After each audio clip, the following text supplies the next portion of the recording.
I give a fuck? Why do I give a fuck? Why do I try so hard? Why do I care so much? Welcome to Why Do I Give a Fuck? A cross-cultural conversation between myself, Diane Tate, and Johanna Thompson. In these times of great struggle and possible shift, we ask ourselves, why do we give a fuck about any of it?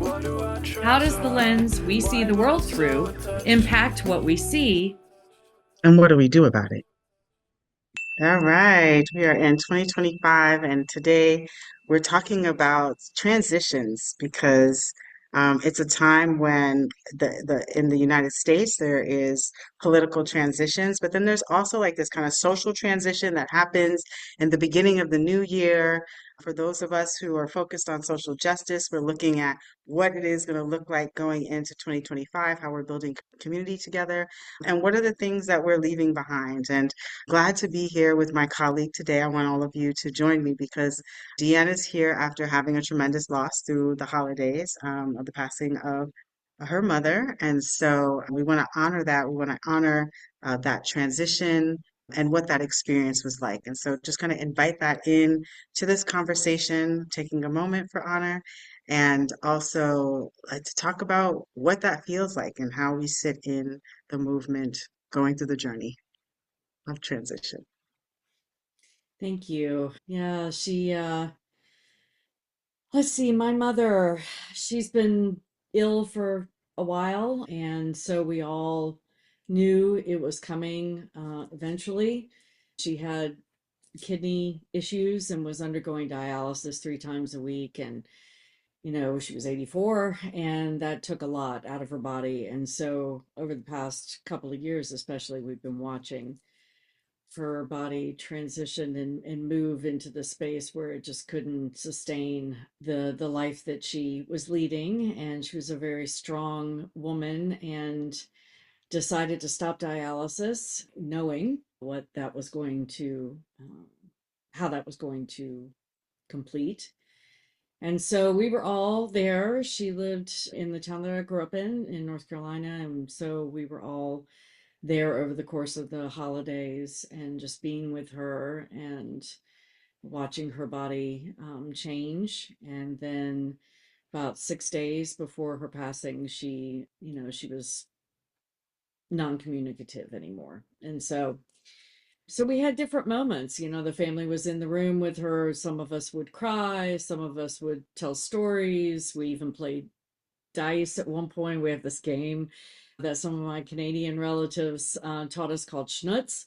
And mom was a really good dice player. She would kick all of our butts all the time. And All she was right. this I very love it. tiny, she was a very tiny human, and you just wouldn't think that she would be a dice queen, but she was. And so we decided to play Schnutz at her bedside one day, and one of her caregivers, one of her dearest angels, was there, and she said she wanted to learn, so we taught her the game. And then of course mom gave her all her juju because she kicked all of our butts in her first game of Schnutz and rolled three straights throughout the course of the game, which was, doesn't happen very often. So we definitely felt mom's energy there. And so it was a real process. Can can you explain what Schnutz is? Like, what's the game of Schnutz? How does it go? So it's just six dice, and you roll them, and you add up points. And so everybody takes turns. It goes around the circle, and Mm, you play to 20,000 points. And mm, so the ones and fives are the things that count. So a one counts as 100, five counts as 50. But then if you get three of a kind of a six, for example, that would be 600 points. If you had a fourth six that came in that same roll, that would double the 600 to 1200. And then when everybody around the circle gets above 5,000 points, then you can play off of each other. So if okay. I rolled, 1,500 points and I stopped at that point, but I had two dice left, I could pass that to the next person and they could take a chance on rolling those two dice. And if they get at least a one or a five, then they get to add that to what I gave them, and the points can really, really add up. And then if you get a straight, if you get one through six, on a straight, that's 3,000 points. So this caregiver, her name is Karina, she rolled three different straights throughout the game, Good which for you. doesn't usually maybe see one or two, but certainly not three, and certainly not in the same player. So mom's juju was definitely aimed at Karina. She was giving her all of her dice. So yeah, we weren't with her. She took her last breath at 4:30 in the morning. We had pulled a couple of overnights, and all of us are old, and so we were not recuperating from that very easily. So but she had a caregiver with her, so she wasn't alone. She just didn't have family right there with her, but we had been there with her, for the 6 days leading up to that. And yeah, it's amazing. The human body is really astounding. We did not Hmm. expect that to play out the way it did, but yeah, it is definitely a transition of just Yeah. the human that gave birth to you, that you took your first breath with, is no longer of this realm. And mom and I didn't have the kind of relationship where we talked a lot. We probably Hmm. talked the last 2 years more than we have in quite some time. And because I was the one that was, the past couple of years, have been monitoring all of her doctors and appointments, and she had 24-hour care, and so there were a lot of moving pieces, and she couldn't manage all of it. So I talked to her a lot about that stuff. But I heard some funny stories, caregivers sharing with her that when they were asking her to do things that she didn't want to do, she would get, in her fussiness, and or the caregivers called her sassy moments. See Like, so? did he tell you that? I'm gonna call her. Yeah. So my name was definitely Mm. being taken in vain quite a few times. Oh, yeah, And which I thought was kind of cute. So, but that's right. yeah, so It is a what? You were saying it is I a, just think it feels like the ultimate transition. I mean, I've yeah. I've experienced death from loved ones previously, but this is really, it's got a deeper level that I haven't really. I feel like I'll be unpacking that for a while. So. And along with what I was going to ask you in regards to that, what are some of the things that practices that you had in your family that you felt, besides like I'm hearing storytelling, that helps you to feel complete in this process? And what are some of the gaps that would make you feel more complete in this process Mm. of transition? Well, we're not doing a memorial service until May. We decided to wait until the spring because that's her favorite time of year. And we're going to be having the service at her home. And, she was a big gardener, loved flowers and birds and all kinds of things. And her backyard was one of her favorite places. So that's where we're going to have it. And it's interesting. People have been asking me, when's the service? When's the service? And I would say not until May. And they pause. It's surprising to people that we're waiting that long, but I'm actually glad we are. I mean, we have a lot to do. We still have to process her home, and we won't do that until after the service fully, because we wanted to still feel like her, not this empty shell. And then she wants her ashes scattered, so we're going to be doing that directly afterwards.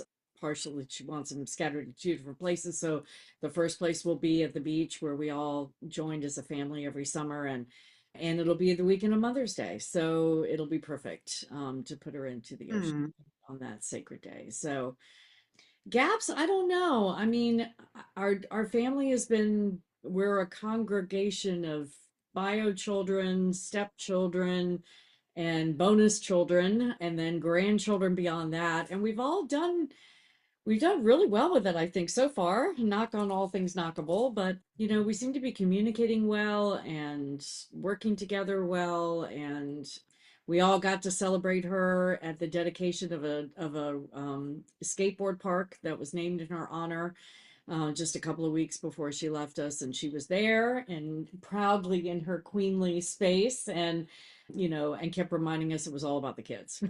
What about her? It was about the kids. Love that. So. Yeah. And now we have that place. The day she died, we went, some of my siblings and I went, and we just sat in the sunshine. It was the first, it had been raining for like 2 days straight, 3 days straight. And the day she passed, it was sunny and cool. And we went and watched the skateboarders enjoying the park. And that feels like it's going to be a really sacred space for us to go and feel her spirit. So I don't know about gaps. Ask me again in a year. I might be able to identify some, but it feels like it played out itself and she was in her power. She chose when she was Mm, done. She didn't want to go anymore and we didn't fight her on it. We weren't going to. We always wanted to support her on whatever she wanted to do and just rallied around her. So, she felt we were blessed that she was able to be in her agency and make those determinations when she was ready to go that route. So I feel like we were very blessed in that. Besides the loss, it couldn't have happened in a more, I think, peaceful and loving way. So mhm. And I really appreciate the vulnerability of you sharing that narrative and allowing me to ask the questions because, and I've been a part of you sharing information and photographs of the way that you've gone through this process. And it resonates and aligns with this theme that we are in, that we traditionally go through as we are transitioning from one year into the next. And we come into, making our vision boards and setting our goals for the year. And then also in this process of what it is that we are losing that is not going to go forward with us into the new year and how that will impact the way that we come together.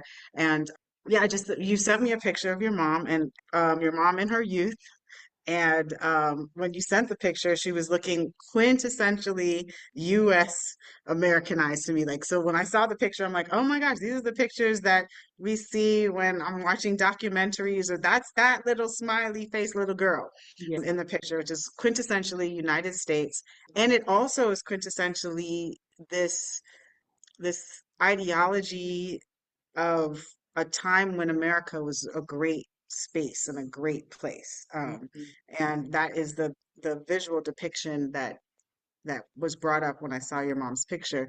And thinking about our election and the presidency and a kind of return to this time when there was supposed to be greatness and the impact that that has on a number of other people who didn't enjoy the same fruits of the time in the same way. I'm curious, two questions. Okay. If having a conversation with your mom, who has passed and who lived through that space and time and has had the iterations of experiences throughout life, Hmm.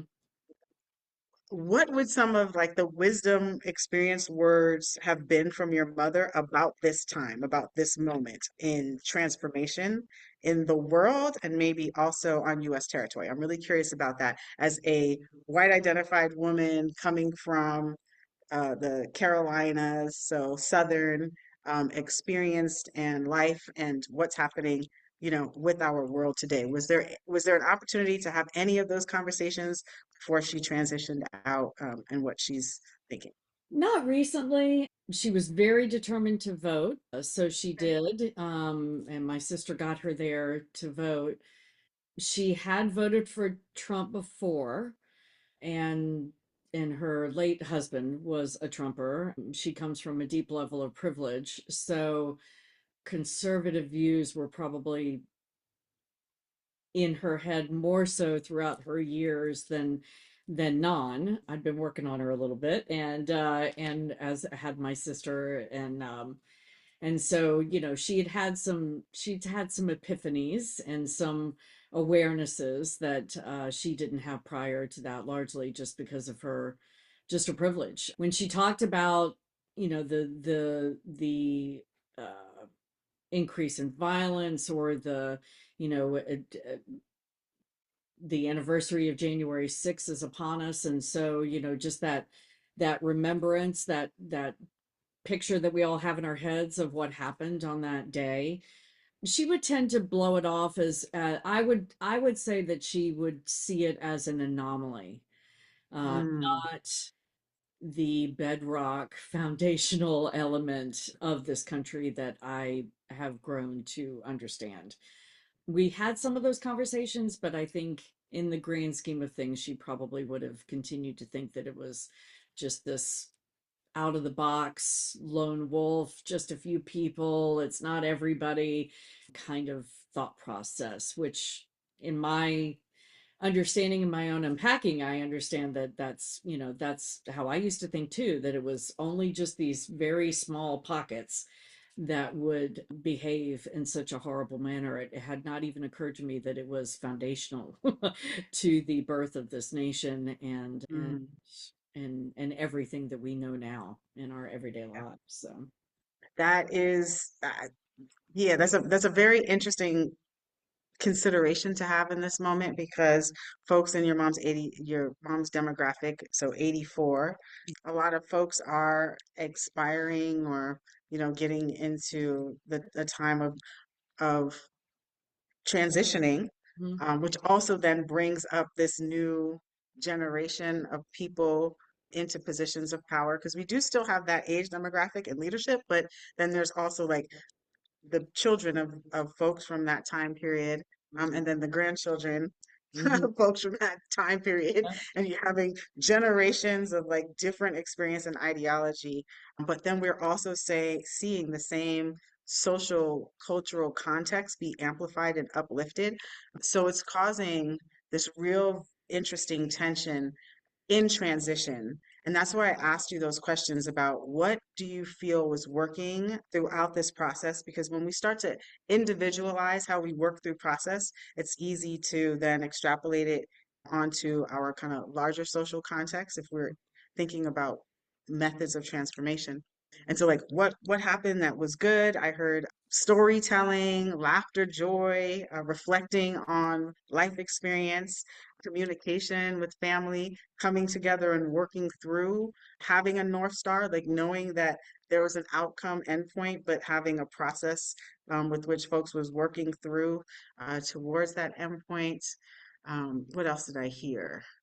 I heard that there was like a diversity of humans that were part of this process, right? Coming out of the folks that came out your mom's womb, and then the expanded children and the adopted children, right? Mhm. So all of a diversity of folks kind of participating in this process of transformation made it more of a full experience and a full journey to a space and a place where the impact is existing, but because that there's all these other supports and other things happening, it is allowing you to pass through the process. It did, and one of the things that comes up for me while I'm listening to you reflect back what you heard is the piece that I didn't mention, which is her the past 2 years have been very different than I know it would have been had she not had the resources that she had to pay for 24-hour nursing care, which came out of her pocket. Her insurance didn't cover that. The home that we moved her into when she left the hospital this last time, because her care needs had increased, we needed to move her somewhere where we could provide that care easier. And so she moved into a group home that was run by the same agency that was providing her caregivers. And it was a home, it was a house. It used to be a nunnery. So there were 6 beds, 6 bedrooms with their own, each with their own bathrooms. And but it was a home, it was a house. So it felt very warm, and the people that worked there and the other residents that were there felt like a family. And she wouldn't have been able to do any of that. I mean, she has a list of 20 some doctors, and she had open access to all of these resources that for the past 2 years, I mean, for the past 5 years, because in the past 5 years, she's had breast cancer, she's broken both hips, she's got COPD, had oxygen needs, she's had a heart attack, she's all of these things in the past five Mhm. years. And she came through all of that. I mean, when she broke her first hip, the doctor told us that the statistic is that most people pass away within a year of a hip break. And she broke both Mhm. of them in the span of 8 months and lived another 5 years. So I would be remiss if I didn't say out loud, because I have friends right now who are medically really struggling and can't get care, can't get anybody to pay Mhm. attention to them. I have a dear friend who lives in Charleston, South Carolina, who has to travel all the way to Boston just to get doctors to talk to her because in Charleston they won't give her the time of day. And so, that's a very real element that comes up in my head as I'm hearing you reflect, that I would be remiss if I didn't say out loud. So. Yeah, no, thank you for that. Which also then leads into thinking about as we are doing transition, having structures and tons of resources available helps a transition to happen more comfortably and with ease than Right. when there's chaos and lack of resource and looking for support in different ways. It makes it much more of a difficult transition. And in this time, as we know within the United States in particular that it's going through a transfer of power. And again, I'm not on US territory, so I'm always getting my updates about what's going on from people who are there. And I know that, Dan, you were communicating to me that there has been some violence that has occurred both in New Orleans, Louisiana, and also Las Vegas, in just Las Vegas within the past just week. recently.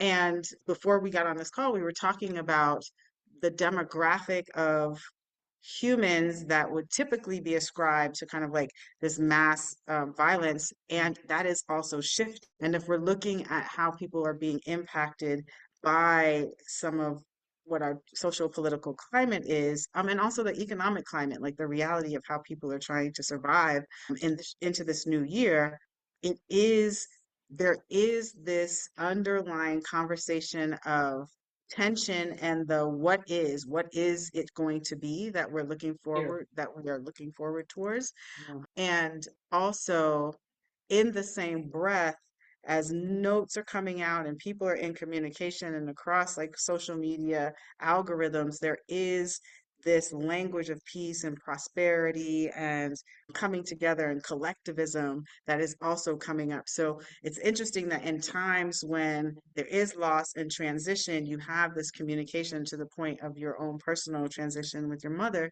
When people are communicating and uniting and coming together with a North Star of something, which we haven't identified yet, but a North Star of something, Yeah. it does help you to get through with the process, right? It helps you to be thinking about what the journey is. And so, yeah, I'm glad to be here. And then I'm also thinking about like real world experiences that we have to go through. And one of the things that you and I can speak to directly is what it's going to look like for Black identified women and white identified women to really come together, because there are some major legislative and social political pushes that Hmm. are coming out of our leadership in the United States, especially with this election going forth, Right. that is going to challenge us on a gender level, challenge us with our bodies, and challenge us with what our opportunities look like. And in the past, when this type of challenge happened, it took time. It took time, and I don't think anything has changed for us to figure out ways to kind of like work together. And because resources look different than they did before, it's going to be very interesting to see what things come through. I have a perfect example case study that I'd love to kind of go through, and this is with I'm wearing my purple today for those who are looking at this You're uh, looking gorgeous. conversation on YouTube. Royal Um, purple. and I'm wearing the royal purple because we spoke about it a little bit before, but a campaign called the Peaceful Transition of Power. And the campaign is, established, it's online. It got a little bit of information out to folks, but it was really coming and being anchored out of an organization that supports and promotes peace and is predominantly run by white identified folks. I'm just going to name that because we're speaking case study and these are like the parameters to be able to understand how movement happens.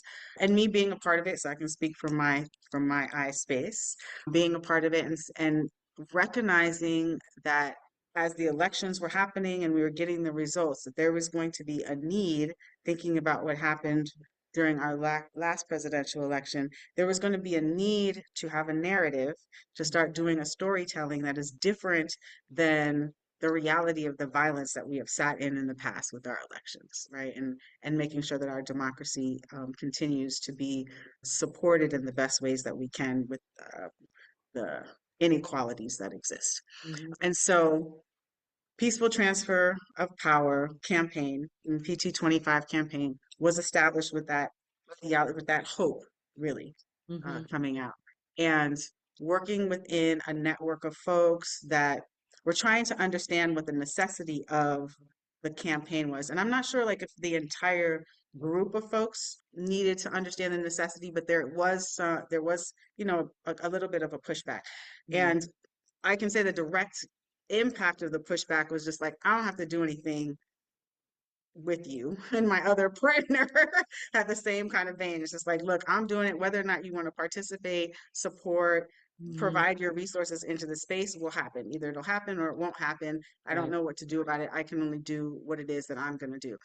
And also being in that energy in a time and a space where we've watched the US elections, we've watched another human being that was thoroughly qualified to be in position to be running for presidency, have to go through the complexities that we always hear about. We were able to watch it on a global scale. Some of the, you know, the narratives, the name calling, the mispronouncing people's names, the not recognizing people, whether or not you appreciate the history of their professional experience or not, not recognizing that they do have a history of professional experience that is Yeah. pretty astounding. Hmm. You know, the things that were brought up as important, who made the vote, and so where they were focusing on, you know, who was in support and who was not in support and why, and all of this, all of these, the isms that we know exist specifically in US territory, watching that unfold, and then being a Black identified person sitting in process and in community and just kind of trying to deal with that, and then also trying to put out a campaign that would push transformation, getting this pushback, but not only the pushback. So what I do is I always appreciate the pushback because the pushback helps me to have an expanded understanding of how people are thinking about things so that then I can also speak into that consideration that I might not have had. So I always appreciate that. But then there is this, not but then, and there is this underlying not giving pushback, but not saying anything and not really doing anything to help, which is the same for me. I experience it the same way as pushback, or having a wealth of resourcing and knowing how to do campaigns, having done them before. And they're this, oh, wait, I'm just waiting for you to tell me what to do type of thing. And for Right. me, what that comes up as when I already know that you have the skills to do it, because even within the organization, simultaneously a whole nother campaign came out, and emails went out, and communication happened, and things went forward. So it for me, it brought up we are at this really important transformational moment at a time when we really are going to have to be very collective in our movement to have the kind of outcomes that we are hoping are not going to set us so far back, though that's already the direction that we've turned. And how do we begin to build relationships with trust, recognizing that Black identified women in particular are exhausted and feel like they do put out a lot of effort that is met in the same way that I personally have experienced, like trying to make something happen that didn't seem like it was rocket science for people to participate with, Right. or that it was being miscommunicated what the thought process was, what that it was about, but Mhm. also not getting the same level of energy and effort and resource. And that practice is a practice that is going to keep us really unsuccessful and not moving forward with the type of liberation that we need to be thinking about, especially in this time. And so, yeah, I just want to have a conversation about the history of white and Black women working together, and then what that looks like as far as us coming together in 2025.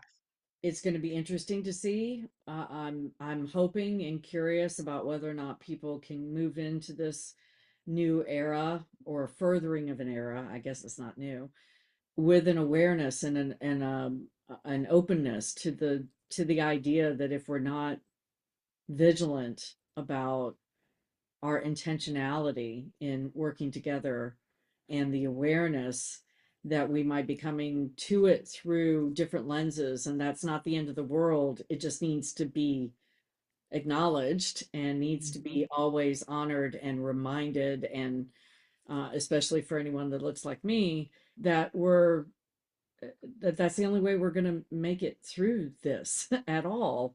And but there has to be intentionality behind it, and I think that's what what the campaign, the PT25 campaign, was about. It wasn't necessarily, we know better than to know that we can necessarily affect change at the congressional level for a peaceful transfer of power, but it's about how do we engage ourselves? How do we say, yes, sign me up to participate in an intentional and thought-provoking manner, bringing my knowledge of my own personal lenses and lack of lens sometimes into every conversation. That intentionality is just so, it's key. We can't necessarily know what the next years are going to bring us, but if we can establish that sense of intentionality to work together, then together as a collective unit, we can get through it and get to the other side, and the transition doesn't have to, with the least amount of harm, is my hope. Hmm. That part, That would the be least amount of harm, is least really amount of harm. critical. Hmm. Do no harm, I know, is what doctors pledge when they, I'm not, I'm not, I don't think I'm capable of necessarily doing no harm, but I want to do the least amount of harm. That's my pledge. My pledge to you. So I'm definitely with you on that, and I think that we should continue this conversation and actually talk about what the tools are that we have and some of the processes that work best for us as we actually explore and think about our history of having to work together and Right. kind of the benefits and the outcomes that we have from that. So again, thank you for Thank sharing your personal narrative story because it was a wonderful way for us to kind of segue into this conversation about what are the good things that we can do in practice to you. help us get through transformation. Love you, Mama. Why do I give a fuck? Why do Thanks I for give joining a us. fuck? Until next time, Why as you do I move try throughout so your day, hard? continue to ask yourself, Why do I give a Why fuck? Do I Give a Fuck is produced in collaboration with Johanna and Diane. Music by Norwegian musician Water. See you next time. Why do I